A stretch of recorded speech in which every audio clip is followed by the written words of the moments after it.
Hello বন্ধুরা, আমার সালাম নিন। আসসালামু আলাইকুম।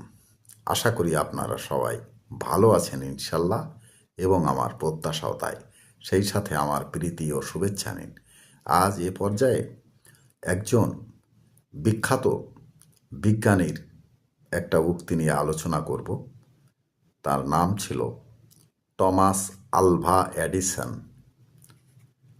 হার মেনে নেওয়া সবচেয়ে বড় দুর্বলতা। সফল হওয়ার সবচেয়ে ভালো উপায় হলো প্রতিবার হার মানার আগে আরেকবার চেষ্টা করা। বন্ধুরা, এ পর্যায়ে এখানেই রাখছি। ততক্ষণ পর্যন্ত সবাই ভালো থাকুন, সুস্থ থাকুন এবং নিরাপদে থাকুন। শুভকামনা নিরন্তর সবার জন্য সবসময়। ধন্যবাদ ফেসবুক মেটা, ধন্যবাদ সকল বন্ধু সহ সবাইকে। আবার দেখা হবে অন্য কোনো ভিডিওতে। আল্লাহ হাফেজ।